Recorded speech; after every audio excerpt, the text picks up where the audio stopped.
സഹൃദയ ഭക്ഷണ വിശ്വാസികളെ, ഇതാണ് കക്ഷശിലാ യോഗൻ അല്ലെങ്കിൽ കക്ഷാമൃതാനന്ദ മയൻ എന്ന് വേണമെങ്കിലും വിളിക്കാം. കുമ്മിള വന്ന കക്ഷത്തി തോർത്തെടുത്ത് പിടിച്ചിട്ട് അത് വെച്ച് വതനം മിനുക്കണ്. നിസ്സഹായതയിൽപ്പെട്ട അണുക്കൾ കുടുംബവും കൂടും വിട്ട് പെട്ടിയും കിടക്കയെടുത്ത് മുഖത്ത് ചേക്കേറി. ശേഷം അവിടെ നിന്ന് കാപ്പ ചുമത്തപ്പെട്ട് കറിയിലും കറിച്ചട്ടിയിലും കിടന്നുള്ള ജീവിതം. കോത്താടത്ത കുഴി മാമ ആമാശയം കലണ്ടർ പോലെ വർഷാവർഷം മാറ്റാൻ പറ്റൂല. ഈ കുൽസൊക്കെ കണ്ട് കാൽക്കുലേറ്ററിന് പോലും കണക്ക് കൂട്ടലുകൾ തെറ്റി. പച്ചപ്പാനം തത്തേ പുണ്ണാറ പൂമുത്ത്. ഇച്ചിരി പുണ്യദൃശ്യം പിടിക്കാന്ന് വെച്ചപ്പം പിന്നെ നീ അങ്ങ് പൊളിഞ്ചിയാ മതിയെന്നും പറഞ്ഞ് പൊന്നപരാധം കാണിച്ചു വെച്ചേക്കുന്നു പെങ്ങൾ.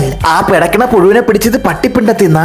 പണ്ടേ എന്റെ പിതാവ് പറഞ്ഞിട്ടുണ്ട്, പ്രസന്റേഷനിലല്ല പ്രവൃത്തിയിലാണ് കാര്യമെന്ന്. അവന്റെ വയസ്സ് 14, അവന്റെ പണി പെറാൻ കറപ്പ്. പള്ളിക്കൂടത്തിൽ പോയി 10 അക്ഷരം പടിയുടെ പിഞ്ച് പൈതലേ നീ. കോഴി ലിവർ പച്ചക്ക് തിന്നൽ ചലഞ്ചെന്ന്. പൊന്ന് കുറുതൊട്ട മൊണ്ണേന്ന് വിളിക്കാൻ എനിക്ക് അറിഞ്ഞാത്തോണ്ടല്ല.